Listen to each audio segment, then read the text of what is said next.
Did you get my email I just sent?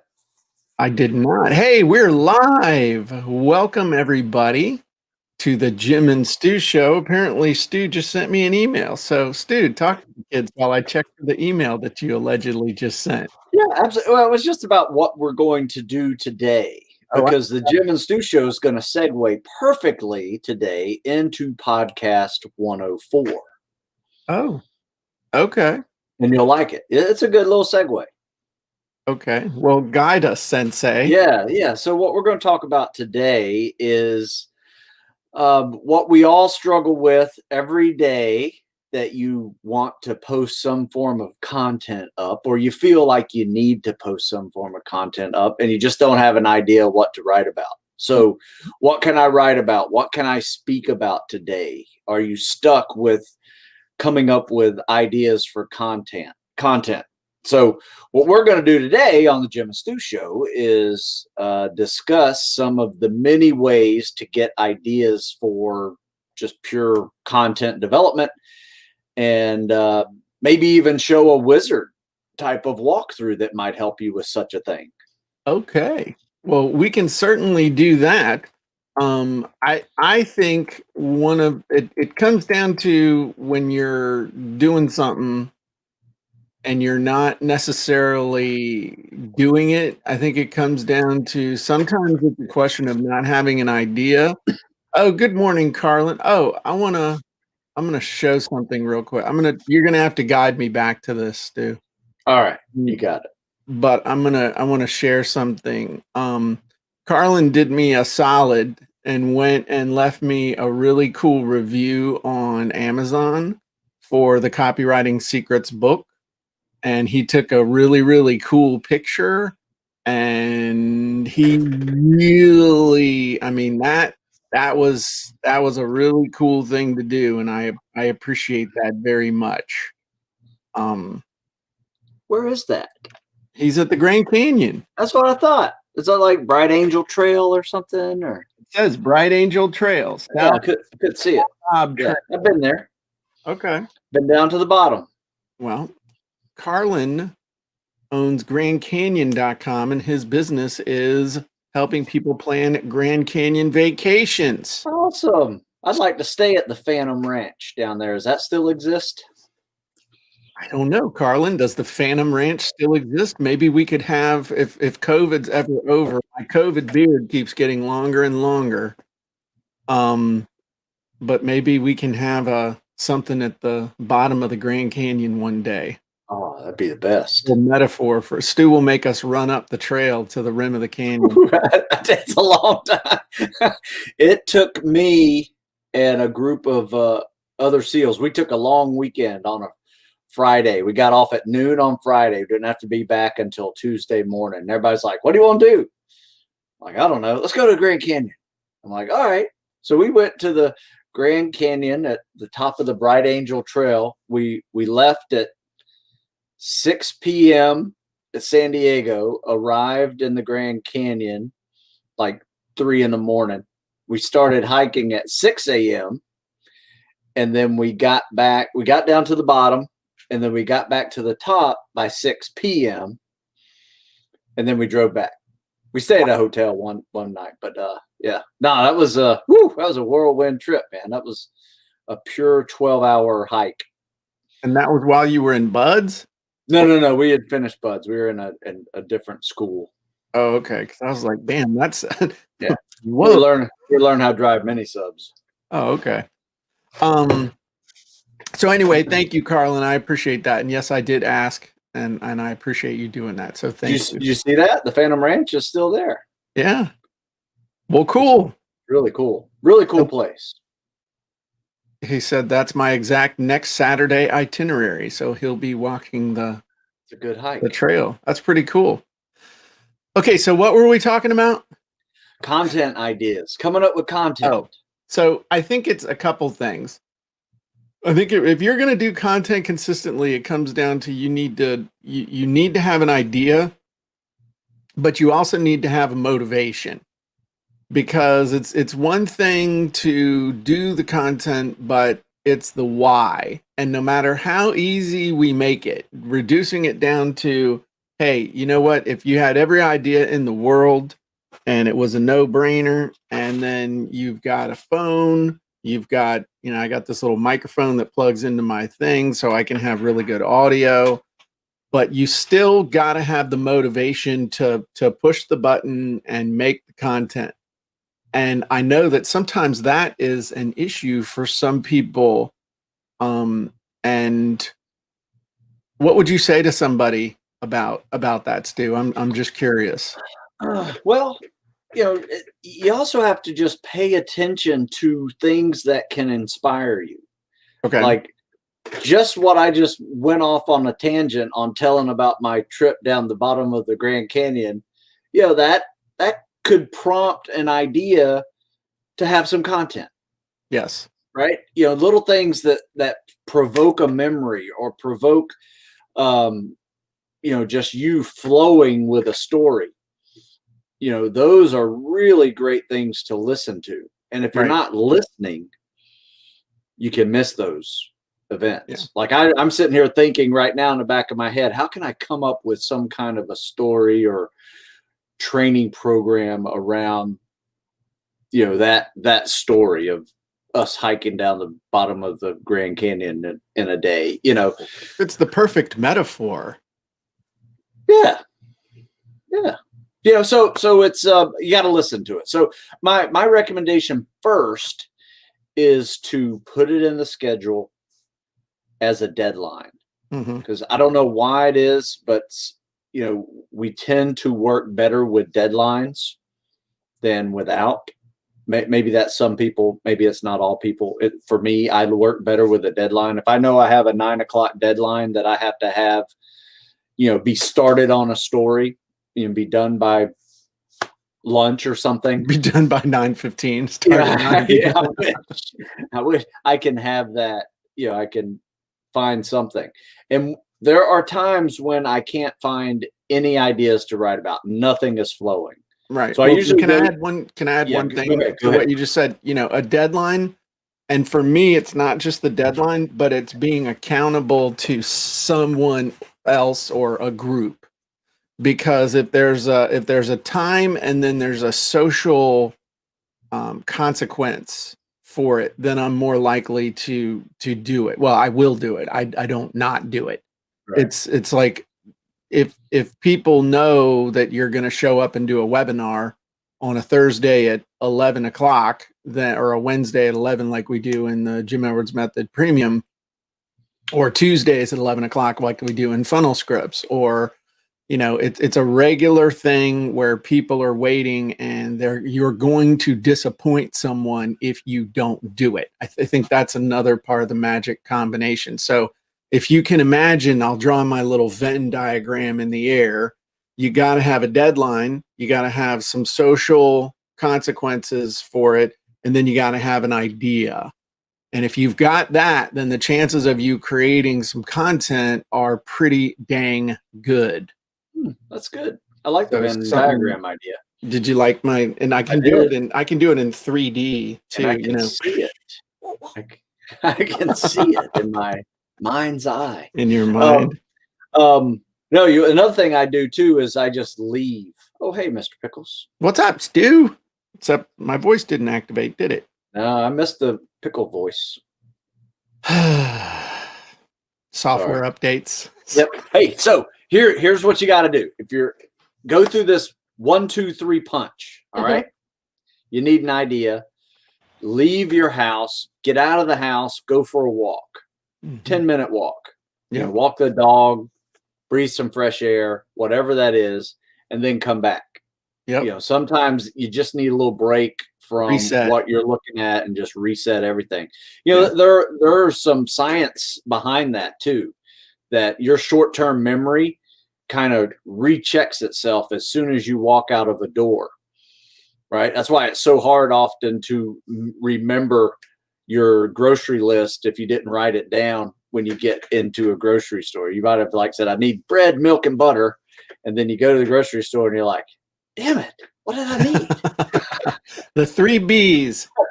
Bananas, bread, and beer. That's the three B's at our house. I Yeah. don't even You drink got to beer. play games and memorize these things. So Uh-huh. anyway, so there's Yeah. some science behind it. So one, go out and get a walk. Two, if that's not working, Drinking. ping, yes, ping your Facebook group or your audience somehow and just say, hey, what do you guys want to hear about? I got a writing deadline. And just be honest. I got a writing deadline by noon today, and I have no idea what to write about. What do you guys want to hear? And usually, you post it on Facebook, you'll get 10 ideas there. That's a real easy way to use some crowdsourcing. That's $1 million idea right there. I can't remember the last time I ever did that. And I really need to do that more often because that's $1 million idea right there. I mean, sometimes you'll have stuff for months. You'll get 20 different answers, and that'll fuel you. You won't have a writer's block for a long time. Yeah. And then the third one is, this third one is kind of funny. Go to Google. Serious. Go to Google, and I write this: articles, fitness articles, topics, or fitness articles to write about, right? And I mean, there are web pages full of hundreds of topics in the fitness genre, but I bet you could do it for real estate or for, whatever you're selling, plumbing, whatever you're trying to come up with.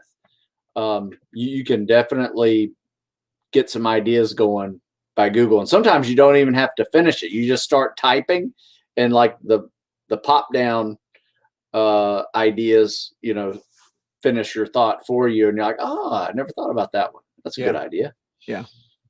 Yeah, that's a good one too. Anything just to get a little bit of stimulation. Stimulation. Yes, I agree. One thing that you can also do is go use one of the idea wizards that we have inside of the Jim Edwards Method Premium. So here from the premium dashboard, if you scroll over here to Easy Online Wizards dashboard, and then you come down, we even have a whole section devoted to ideas. You can go to the individual idea thing. So we got the article idea express wizard, content idea machine, daily content idea wizard, niche and offer detective wizard, tooltip idea wizard, and the video story idea brainstorming wizard. Which one should we play with, Stu? That's a good question. I've never done the brainstorming wizard. I've done most of those before, but I haven't done the brainstorming wizard. This one? Yeah. So it's kind of cool. It's an idea for I'll just throw this in there, but it helps you come up with ideas for video stories. So, and it does it in the form of prompts. So let me tell you a quick story about a special teacher I had in grade school who taught me something important and what you can learn from it. And then it guides you through crafting your story based on what the moral should be and the meaning and the takeaway and the next steps for each thing. So there's a whole bunch of them. Let me tell you a quick story about a special pet. There's tons of them. So like one here, we'll test you. Let me tell you a quick story about a defining moment in my life when it came to my blank and what you can learn from it. So this one, I could tell you a quick story about a defining moment in my life when it came to my weight and what you can learn from it. And we talk about taking little baby steps, tell the story about how I just decided I was going to go for a walk every morning. I knew I could do that. I didn't commit to any fitness program or anything. I just committed to walking for 30 minutes every morning, and it got me in the habit, and then it got easier. So it just built, and everything that I've accomplished started with a simple decision to take a simple action every single day. So what you can take away from this is that the big thing, you don't have to try to do it all at once. In fact, if you do, you're going to fail. What you need to do is commit to simple, consistent actions on a daily basis and build a solid foundation. And once you do that, then you'll be able to really go up. I've thought about this a lot lately, for real, for real. I mean, this has really got me going now, but I've thought about this a lot lately with what I've been doing with work, which is a little bit of out of balance. I've been working too much, and I'm working way too much now at a level that I never could have done, 3 or 4 years ago, but I've taken it to an extreme. I need to get back to a sense of balance because, I didn't work out yesterday. I worked 14 hours yesterday, and today I haven't worked out yet. And I've been working and exhausted, and it's just, I'm out of balance right now. And I need to get back in balance, or something's going to break, because something always breaks. When you're out of balance, something will always break. Yeah. It might be a relationship. It might be physically, spiritually, mentally, financially, but something's gonna give. And so, wow, a little therapy session. That's good. But that's a really cool wizard to really get you thinking about stuff, to tell a story, what to tell a story about, and then to guide yourself in telling the story. So it's not just, because you don't want to be the person that tells a story that you're like, okay, great story. What was the point of all that? Effective stories have a point, a moral, a takeaway. So that's what that wizard does to help. So that's cool.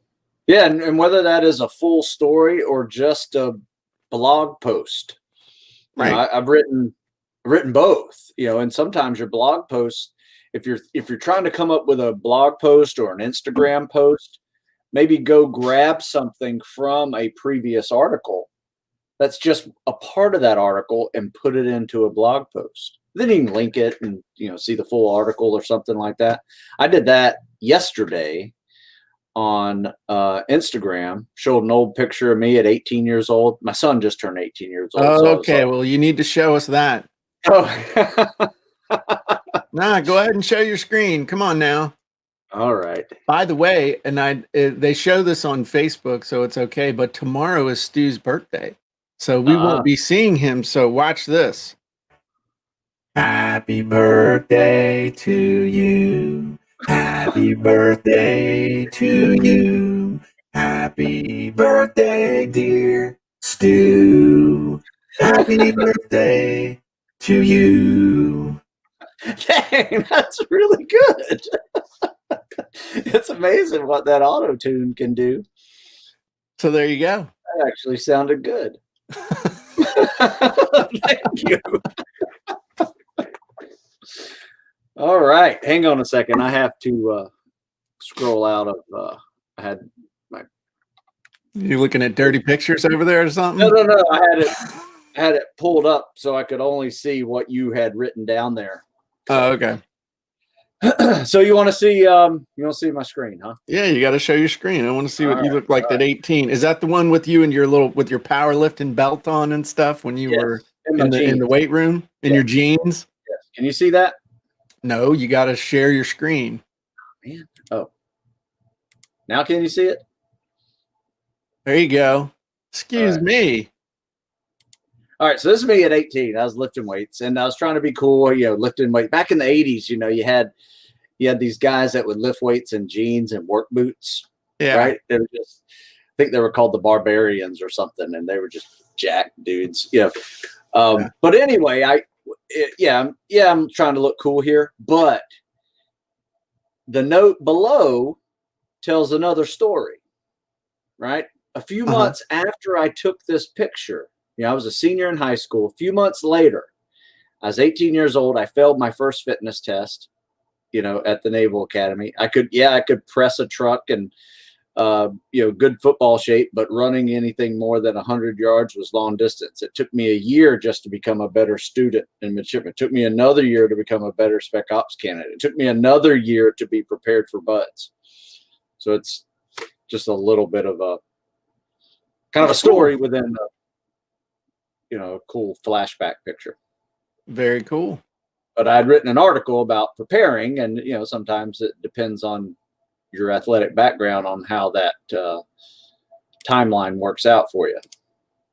Well, and it's interesting because you talk about working on your weaknesses, working on your strengths, the story of the kid that can run the 5-minute mile, who's trying to run the 4.5-minute mile, but can do 3 pull-ups. And Right. if they put a 40 or 50 pound ruck on him, he'd instantly be 6 inches shorter. I think you could talk about that, and then you could just draw the conclusions to what that means with business.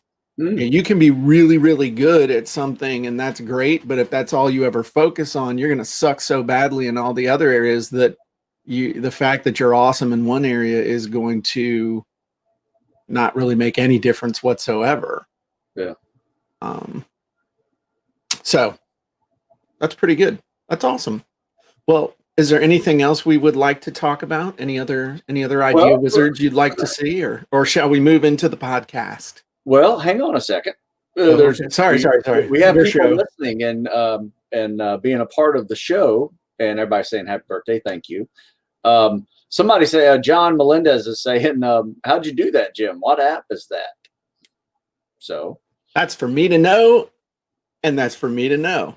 I'm not sure if he's talking about you singing and auto-tuning, or if he was talking about your wizard. So the how did you do that? What app is that? That's inside the Jim Edwards Method Premium. As far as how am I singing and doing Mr. Pickles, that's for me to know, and well, you can figure it out on your own. Yeah. Not terrible. Google how to be Mr. Pickles. Yeah, Google how to be Mr. Pickles. There you go. That'd probably help you.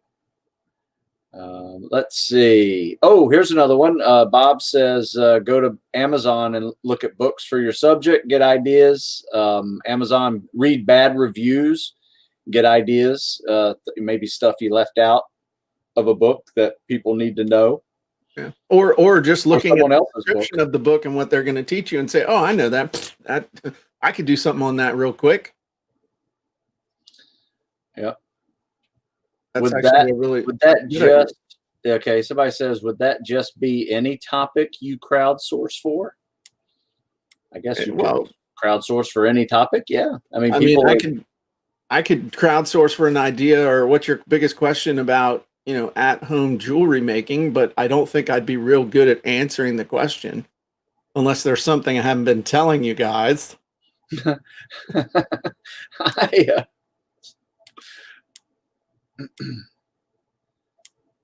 Yeah. Okay. Cool. Right. Well, anyway, I just wanted to kind of give some, like, what I like to do is a 1-2-3 punch for content, because I tend to write a lot of content, right? 3 articles a week for someone else. I try to write 2 to 3 articles for myself, and then a daily blog post on Facebook and Instagram. Sometimes they're the same, sometimes they're different. But one of those things that you do, that you concentrate on, though, that a lot of people don't, and you just want to stress this before we move on to the podcast, is there's 3 parts of this process. There's ideation, creation, and distribution. So it's great to have great ideas. It's great to create content, but if you don't distribute it, if you don't promote it, you might as well skip the first 2 and take a shower, put your hairnet on, head on up to the Mickey D's and practice your line of, would you like fries with that? Because it does you no good to make that content. It does you, look at me, look into my eyes. It does you no good to create that content and not distribute it. Don't waste your time. So that would be the big thing I would really want to stress, because I know a lot of people who, oh man, I wrote an article on that. Oh, I do that. I know about that. And it's like, okay, well, nobody's ever seen your stuff. So, and Carl just said, whoa, that's about 5 articles per week. Stu can do that without busting a sweat, but it's because he's built up to it. It used to be, when you were writing 1 article a week, and it's like, whoa, I got to write an article this week. I remember when I started writing my syndicated newspaper column back in the day, writing real newspaper columns for real newspapers. My newspaper column was due at noon on Tuesday, and I would start writing that thing on Sunday morning, and sometimes I would spend all day writing that article. because I was nervous about it, and it was something new and all that stuff. Fast forward, by the end of 10 years of writing that thing, deadline's at noon. Okay, well, it's 11:15. I guess on Tuesday, I guess I ought to start writing something. And then I'd bust it out, and the editor's like, hey, that's pretty good. So Yeah. the big thing you got to do is just do it and get better and better and better and better and build up to it. And but so before you can be great, you got to be good. Before you can be good, you got to be bad. And before you can be bad, you got to try. And you build up to it. You can't look at what Stu's doing now and think, oh, I could never do that. Well, maybe you couldn't do that right now, but you could certainly build up to it. If I definitely couldn't have done it 20 years ago. You're right. Yeah, I remember writing one a week for military.com, and that was it. And sometimes they would yell at me for the crap I wrote. You know, I was like, you need to fix this. I'm like, okay. Well, I mean, So that's when I learned I didn't write for military.com. I rewrote for military.com. Yeah. I was a rewriter. Carlin just asked, back in the news columnist day, how did you get feedback? Well, I wrote the column from 1998 to 2008. So the internet was around, and I actually put my email address in the column. Oh, and yeah. every once in a while I'd get emails, and people would call the newspaper and bitch about me. And I remember I was at a Christmas party not too long after I first started writing the newspaper column, and my editor was at the Christmas party, and I was talking to him, and he said, oh, I gotta complain about you. And I'm like, what? Oh, crap. I just started writing. I really like doing this. I don't want to get in trouble. I'm like, I'm sorry. He said, I'm not. I don't care. If they're either bitch. Basically what he said was, they're either happy or they're bitching. I don't care. It means they're reading. And I was like, oh, okay. He said, but try not to get them to bitch. But that was an interesting principle. He said, I don't care in a lot of respects because I just know they're reading. So anyway, that's good. He told me some people will read your column just to hate you. Yeah, I have a question for you. Think about, when you were writing regularly like that, what if you can come back to one of your favorite articles that you ever wrote, and how were you inspired to write it? What gave you the idea? Was there, can you think of a moment, back then? I know it's been a while, but can you think of a moment that just like, oh, that's a good idea for an article, right? And yes, and it was one of the only articles I ever got paid to write.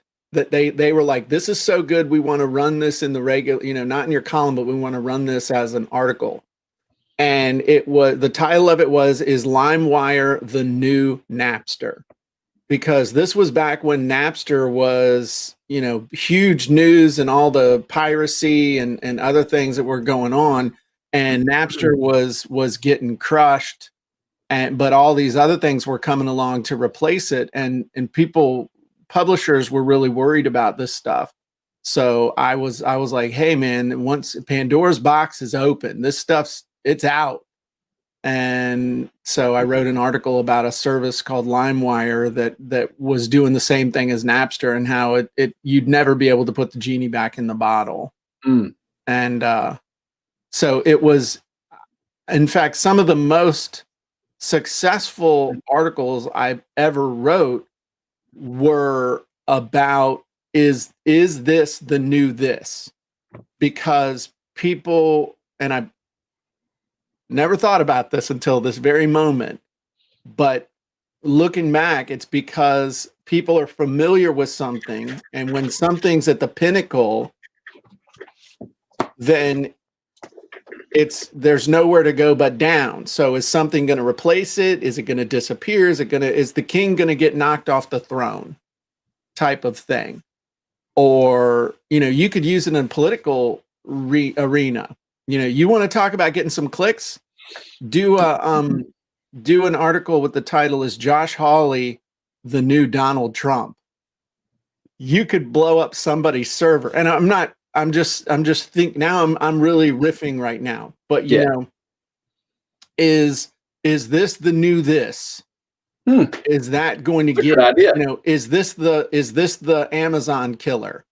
Is there's a new one that's coming up. Oh man, I got it bookmarked on my thing, but there's a service in Latin America that is like a combination of Amazon and eBay.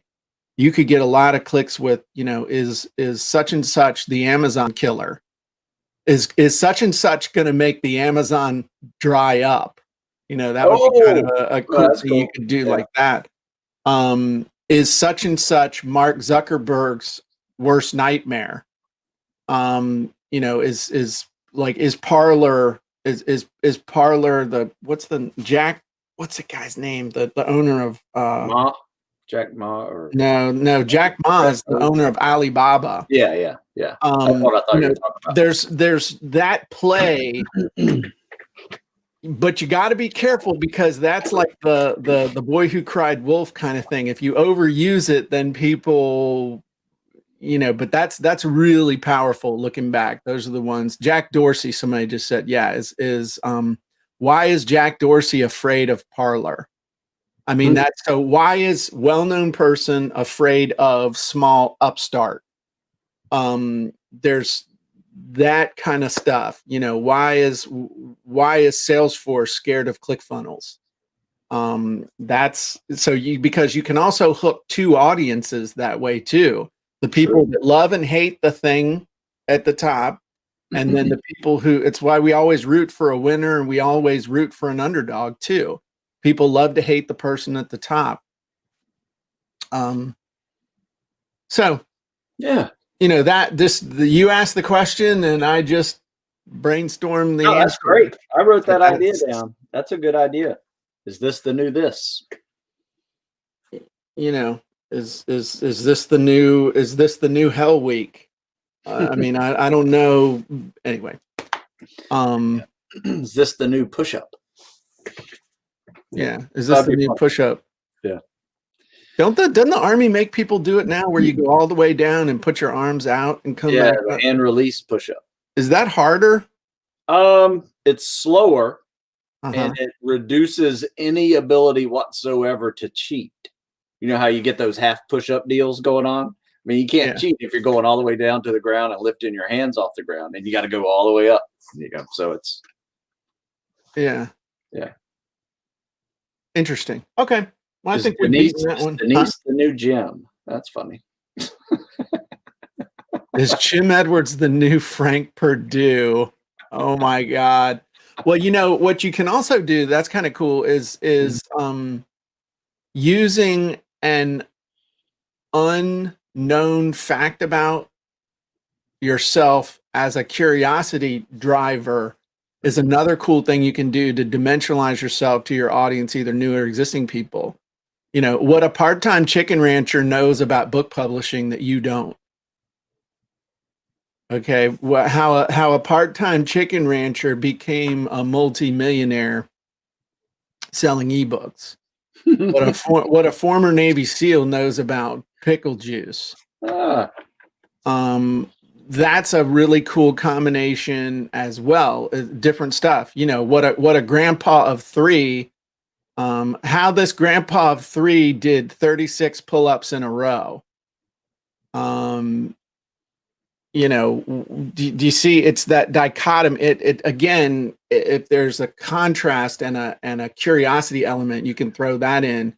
That's a really, really good hook for anything that you're doing. So one cool thing you can do is just write down all the things about yourself that people might not know that you kind of take for granted. I mean, I'm a part-time chicken rancher. I'm an amateur farmer because I have, stuff. I'm a grandpa. I got land and tractors. Okay. That's I've got an excavator, which you would love to play on that, Stu. I'll just take it back in the woods and dig holes just because it's fun. I'm a grandpa of three. I'm an ex-pizza delivery guy. I'm an ex-telemarketer. I'm an ex-insurance salesman. I'm an ex-mortgage broker. I'm an ex-realtor. I'm a real estate investor. There's all kinds of stuff, roles that you've had that create that create different just contrast. People to go, what the hell? What does an ex pizza delivery guy know about book publishing? So that's another way that you can use that kind of stuff for really cool hooks. um your story has a ton of stuff in it too, the ex-Navy SEAL thing, but what does a suburban dad know about infiltrating ports from from the ocean, from the sea? Well, now we're starting to get, not only, we're making that segue into the podcast here, where we're going to talk about content marketing versus content. So are you ready to do the podcast? 3, 2, 1. Hey, everybody. Jim Edwards here, and welcome to another edition of the Sales, Copywriting, and Content Marketing Hacks Podcast. I'm your host, along with my trusty co-host and podcast producer, Mr. Stu Smith. Hey, Stu. Hey, Jim. And today we're going to be talking about content marketing, but it's not what you think, because we've talked about content marketing in the past, but there are some new rules. There's a new sheriff in town when it comes to content marketing, and we're going to talk about the keys to content marketing in today's world. So, Stu, start us off. What in the world are we doing today? Well, first of all, I just thought it'd be a cool little segue to go from talking about how do you get content, and then how do you help with content marketing, right? What are some good guidelines to follow and some good examples to follow with the idea of marketing your content. So first, let's do this. Let's define content marketing. Okay. So I found this definition from Content Marketing Institute. Well, if there's an institute, it must be legit. It must be legit, right? It's a website. But anyway, content marketing is a marketing technique of creating and distributing valuable, relevant, consistent content to attract and acquire a clearly defined audience with the objective of driving profitable customer action. So some chucklehead that worked in the corporate world forever wrote that, obviously. Can I give you my definition? I'd love it.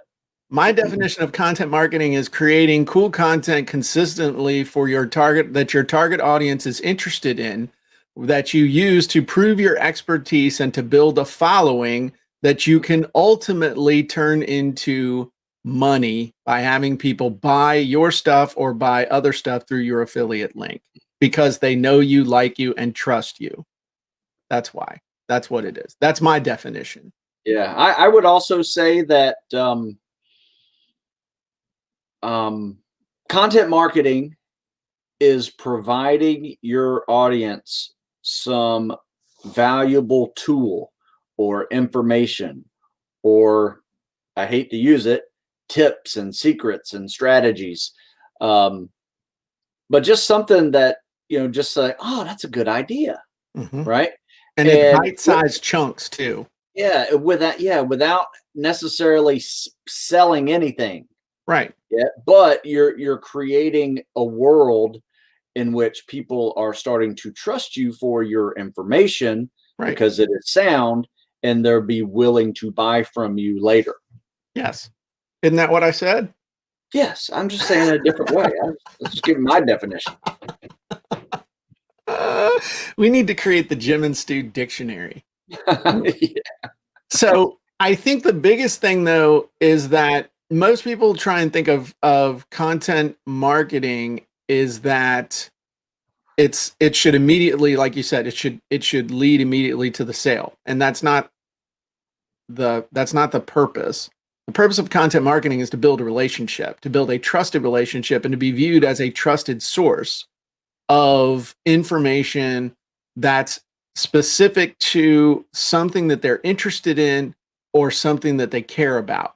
It can't just be information in general. It's got to be around a specific area. So for me, it's about copywriting, selling, product creation, book publishing, writing, all that et al stuff. That's sales, copywriting, and content marketing. Content, that's ultimately what it all has come back to, because that's what I've been doing for the last 24 years. And so with you, it's fitness and tactical fitness, but it's also business stuff, because you're teaching the things you're doing in your tactical fitness business as well. True. So but the number one thing is that it's got to be something that your people are interested in, and that's something that they think they're going to get value from, that they can use in their own, in this case, business, or in their fitness or whatever that area of expertise. The only reason they'll pay attention to you is if they think that they're going to get something that they can use. Just like you said, a tool, a tip, information, resources, validation, inspiration, all of these things, that you're serving a purpose in their life. And if you're not, then you're quickly discarded. I would agree. You want to hear my number one content marketing tool that I use every week? Most important one for me. What is it? It is personalized attention, like answering people's questions or comments, whether it's an email or it's a DM or an IM, whatever, however they responded to me to answer them personally. But I turn that into an Ask Stu article. So now it's not only content, it is content marketing, because I'm answering one person's question, sending it out to the masses. Yeah. And so you're leveraging it. So you give somebody a personalized answer, but you do it in such a way that it's like you're creating that answer for your avatar, and your avatar being your ideal customer, and then therefore you share it with all your customers, and a large percentage of them, or a certain percentage of them, are going to be able to get the benefit of that. So it's a one-to-one, and then automatically turns into a one-to-many. That's smart. That's called leverage, Stu. Thank you. Also, crowdsourcing is a great content marketing tool, because you're actually engaging your audience in a way that you're not selling them anything. You're just saying, hey, what do you want to hear? Or what do you recommend? Right. And it just engages your audience in a way that, once again, develops trust, develops a relationship.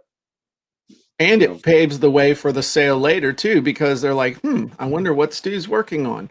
See, I can see the pattern now though, because Stu asks questions, and then little things show up in the workouts. He experiments on people, and then he writes a book. That is true. Everybody's my guinea pig. There you go. So that's smart. So I think the other thing is that content marketing is not, and should not always be, about just your products. Like everything is only your product. You have to teach people, but do it in such a way that they're just naturally going to see it. It just has to make sense. Like if you started teaching about at-home jewelry making, it wouldn't make any sense. But you're getting, you about fitness and tactical fitness and all that stuff. It makes sense that you've started talking about mobility. You've started experimenting with yoga and other things like that. It's an offshoot of the central theme that is you. And I think that's important as well.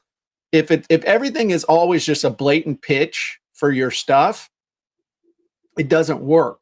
But if you do it right, people will be asking you like, hey, well, what tools do you have to help me do this? And it's a subtle balance that is learned as much by observation of people who are good at it and doing it yourself to find that right balance. Yep. Content marketing. One word that we both used in our definition, Jim, was consistency. Because you have to be consistent with it. Because if you're not doing but once a month, some form of content marketing, it is less effective than your weekly or some form of daily getting the information out there in some way. Now, somebody just asked, is PLR cheating when it comes to content marketing? PLR is private label rights. And to a large degree, yes, it is cheating because it's not unique. And in the end, when you're doing content marketing, what separates you from everybody else is your spin, your interpretation of information. PLR, private label rights stuff, is usually just information. What people get from you with your content marketing is hopefully knowledge. And knowledge is digested information. It's information that gets matched up with your experience, your interpretation, your just everything, your whole frame of reference combined with the information is what knowledge is. And knowledge is continually growing and expanding and changing and evolving. That's a word that Stu likes to use a lot. Evolve.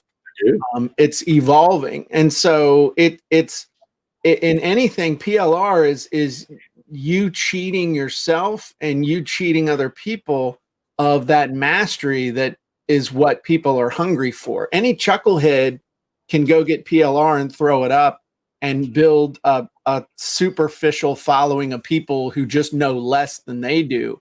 But if you want to create a deep, meaningful relationship with a group of people, you need to build your knowledge and be a student, be a reporter, be the expert, and do all the things we've talked about, because that's in the end the only thing that makes you unique, valuable, and worth paying attention to. Plus, if you have some sort of epic beard, that comes in handy too when you're falling down in any of those other areas. I would agree, sir. I'm reading content, or reading people's comments here. Okay. Anything else we should talk about when it comes to content marketing? I think the big thing with the consistency, and we talked about this in the pre-show, is making sure that you have a balance of, making sure you have a consistent flow of ideas and creation for your content, preferably doing something every single day, but then spending a lot of time with the promotion of that content, with the distribution of that content. Because if you don't, it's like creating the world's most perfect billboard and then burying it in your basement. It doesn't do you any good to have it down the basement. You got to put it out by the highway. And you can't, if you own a gas station in Dubuque and you put your billboard on the highway in Miami, you're not going to get very many customers. You've got to put your billboard in front of the right people. And that means, doing your research. That means building up a presence on social media and building up your email list, building up a relationship with people who have followings as well, so you can do trades and interviews and link to each other, all kinds of good stuff. So that's in fact, if you really want to get down to it, if it's content marketing, you are a marketer who promotes your content, not the other way around. Because if you really want to make strides, you got to be as good or better at the marketing of your content as you do at the consistent creation of it. Very good. And you have to do it in a way where your audience trusts you and learns something from you. Then they will most likely buy from you in the future. Right. If you have something they're interested in. Now, Wojtek just asked an interesting question. He said, consistency, should it change with time? So at the beginning, more often, and then slow down a bit. So at the beginning, an article or other content once per day, and later 3 to 4 per week, including memes and other. So I think what he's asking is about maybe with an email list or something. A lot of people say, oh, you should email them every day, and then you drop off to every other day, and then you drop off, blah, blah, blah, blah, blah, blah, blah, blah. That's BS, okay? What it comes down to is you got to stay on people's radar with value. Would I email my list every single day? Probably not, but we email our list at least 3 or 4 times a week. The key is not how many times you email them, but how valuable the content is when you do email. And you can do a lot more on social media because hardly anybody sees your stuff. So posting a couple, 3 times a day on social media is not a big deal because most people aren't going to see your stuff. So I would say that it's just create value, get into a rhythm, pay attention to the results that you're getting with the crowd that you're targeting, and then dial it up and dial it down, and just find the sweet spot for you and for them. And that's the know-how aspect of it. And know-how, by the way, is knowledge combined with action. Anybody can get information, anybody can grow, grow their knowledge, but know-how is where you want to be. I'll give you a quick example. Think about your mom. All right. My mom's a great cook. Typically what happens is mom starts out with a recipe at some point. Her mother gives it to her, or, an aunt or a friend. And so the first time mom makes something with the recipe, it takes a while. There's stuff all over the kitchen. And it's like, and dinner starts with the preamble of, I'm trying something new. I hope you like it. At least that's how it worked at my house. And then if everybody's like, dang, this is pretty good. It's like, my mom never made anything I didn't like. So I was like, yeah, this is awesome. You can make this again. And then knowledge, mom says, okay, I'm going to make this again. And she makes it again. She's got the recipe, but she's sort of looking at it, and there are half as many bowls and plates and other stuff made. And then at some point, that recipe, that knowledge turns into know-how, where I'm like, Mom, can we have meatballs tonight? She's like, yeah, we can do meatballs tonight. Okay, get me this, get me that, get me that. Okay, to do this, and you roll them like this, and then put them on here, and I'm going to do this. There's no recipe out. There's no thought. There's just, okay, now we do this, then we do this, then turn on the oven for this, and then we got to make the sauce, and we got to do this, all this, and we have meatballs. And it's made in like 1/10 the time. It's better than it ever was the first time it was done. And it's like, man, I love meatballs. And I mean, I'm thinking about my mom's meatballs because they're amazing. But know-how ultimately is what people want from you. Because they know if you have the know-how, then if anything, you have to then deconstruct it. You know it so well that you have to consciously put yourself back in their place to show them what needs to get done, because you're just going to run off and do it. But know-how, that's really from a content. People want to learn from people that have the know-how. They can get the information anywhere. Let me Google that for you. Knowledge means you've used the information and gotten the results, maybe once. That makes you an internet guru. And but know-how is the person who just can look at what you're doing and know, okay, this is not right. Move this over here. Try this. Do all this other stuff. And that's, I don't know why I went off on that tangent, but that's ultimately why people will pay attention to you if you're doing content marketing, because you have the know-how.